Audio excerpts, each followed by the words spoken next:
De la mañana del 23 de febrero de 2022, una madre escuchó el portazo de una camioneta alejándose y luego el silencio en su propio sótano.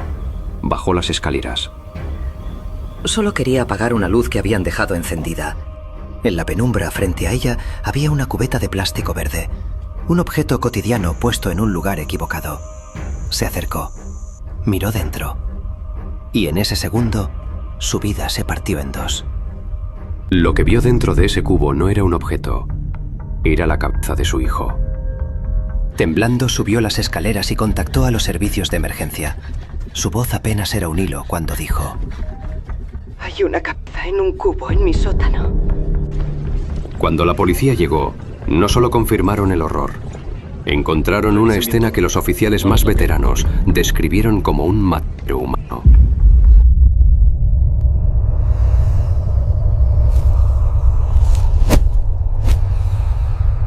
Antes de que esa casa en Green Bay se convirtiera en el epicentro de una pesadilla nacional, era solo el 805 de Stony Brook Lane.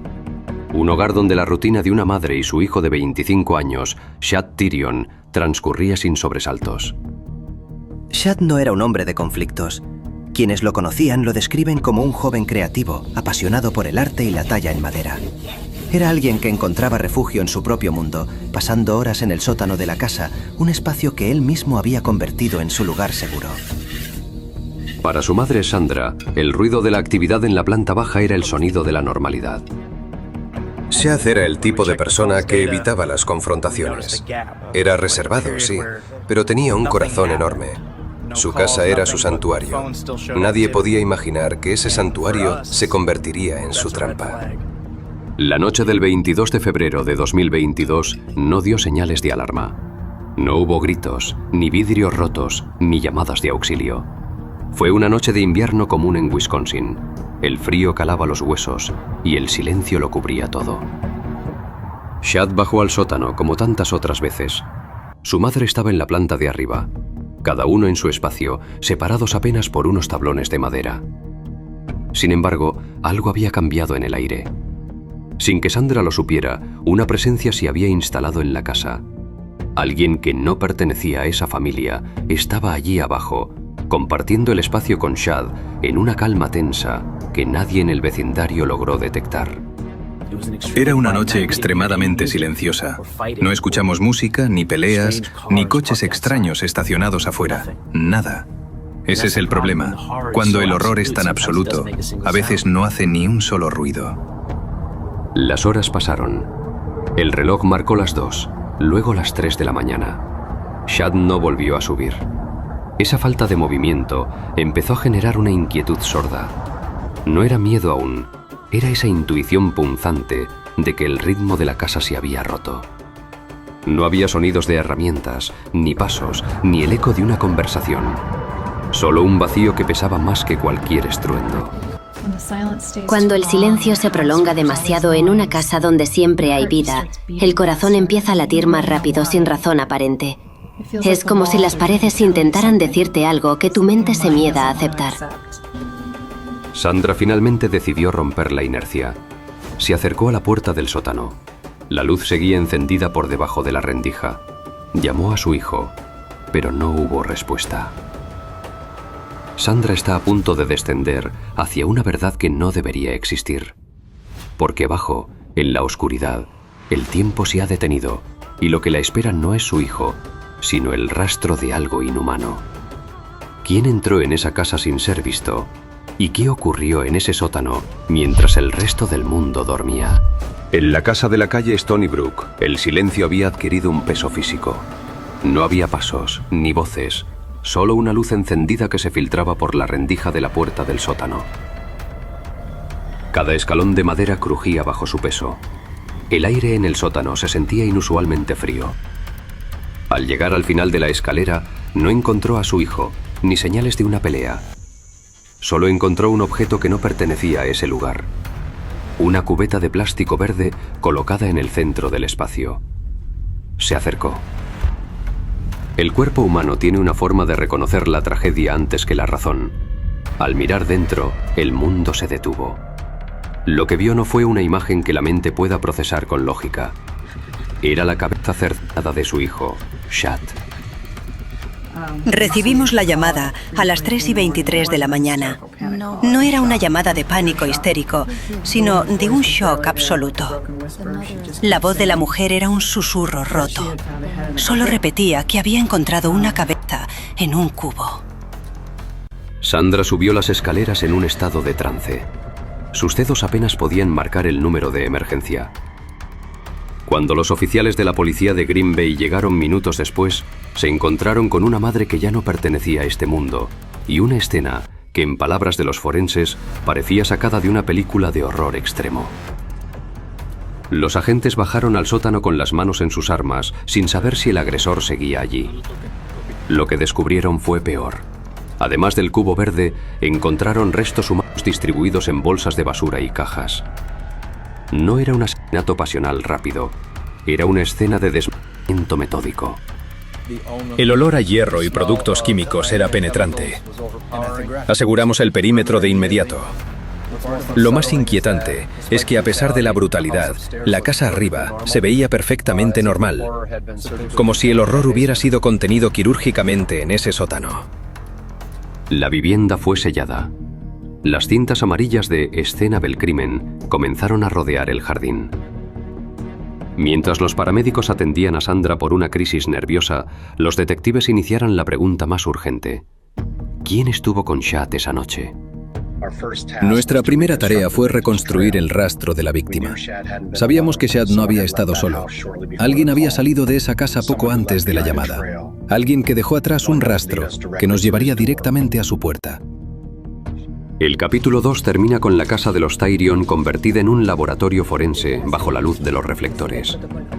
El nombre de Chad Tyrion ya no era solo el de un hijo querido, sino el de una víctima de un acto de crueldad sin precedentes. La llamada a los servicios de emergencia había activado una cacería, y mientras la policía procesaba el sótano, una persona en algún lugar de la ciudad intentaba limpiarse las manchas de las manos, sin saber que el tiempo se le estaba acabando.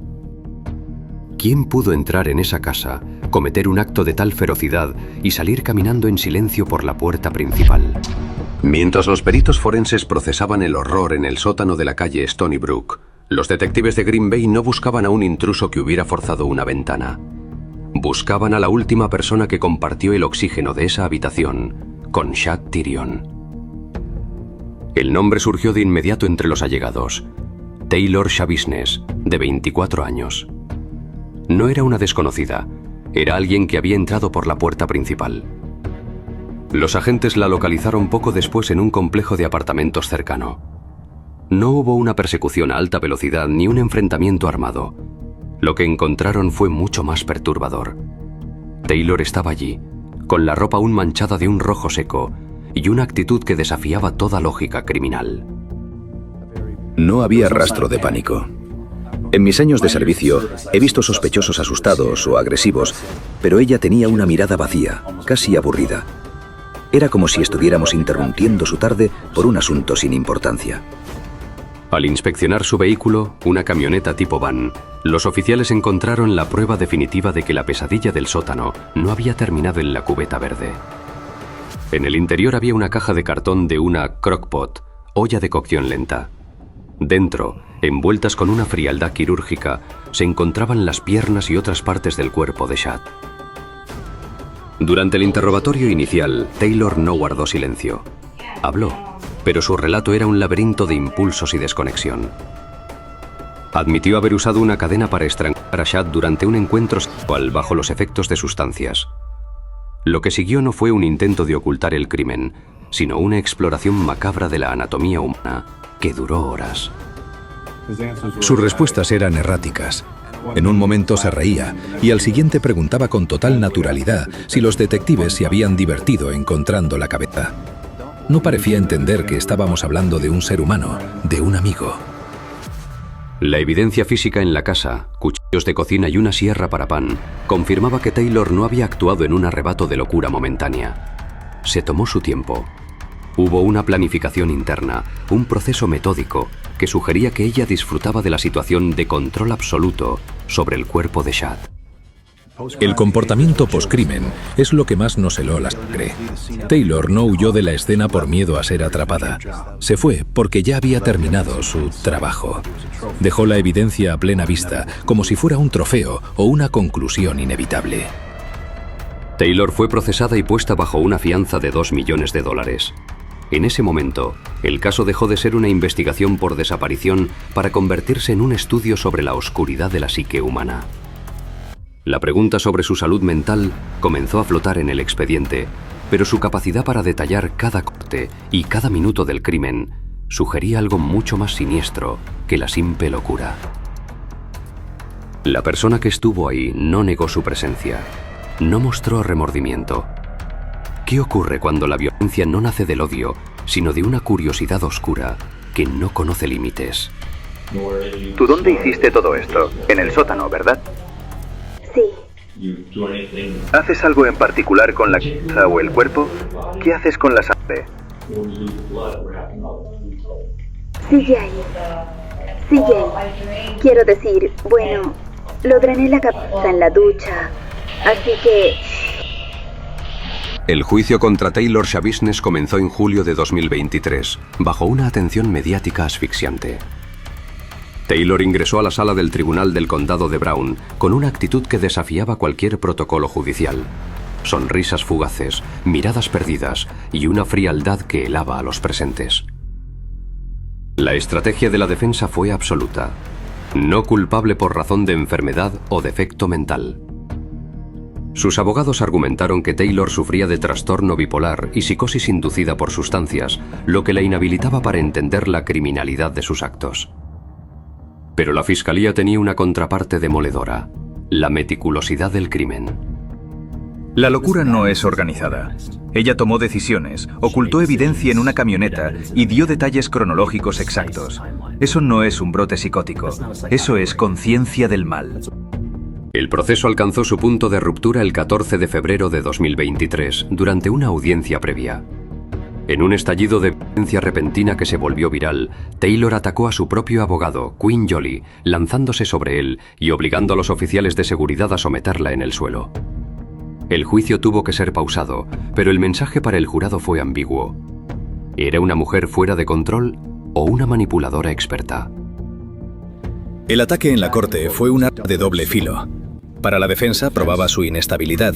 Para el jurado, probaba que Taylor era una depredadora capaz de ejercer violencia física deliberada cuando no obtenía lo que quería. Tras menos de una hora de deliberación, el jurado dictó su veredicto.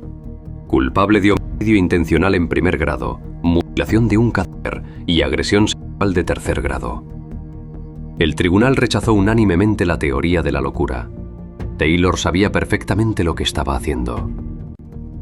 En septiembre de 2023, el juez Thomas Walsh pronunció las palabras finales: cadena perpetua sin posibilidad de libertad condicional. Este caso es un insulto a la dignidad humana. No hay lugar en la sociedad civilizada para alguien que trata la vida y el cuerpo de otro ser humano con tal grado de desprecio.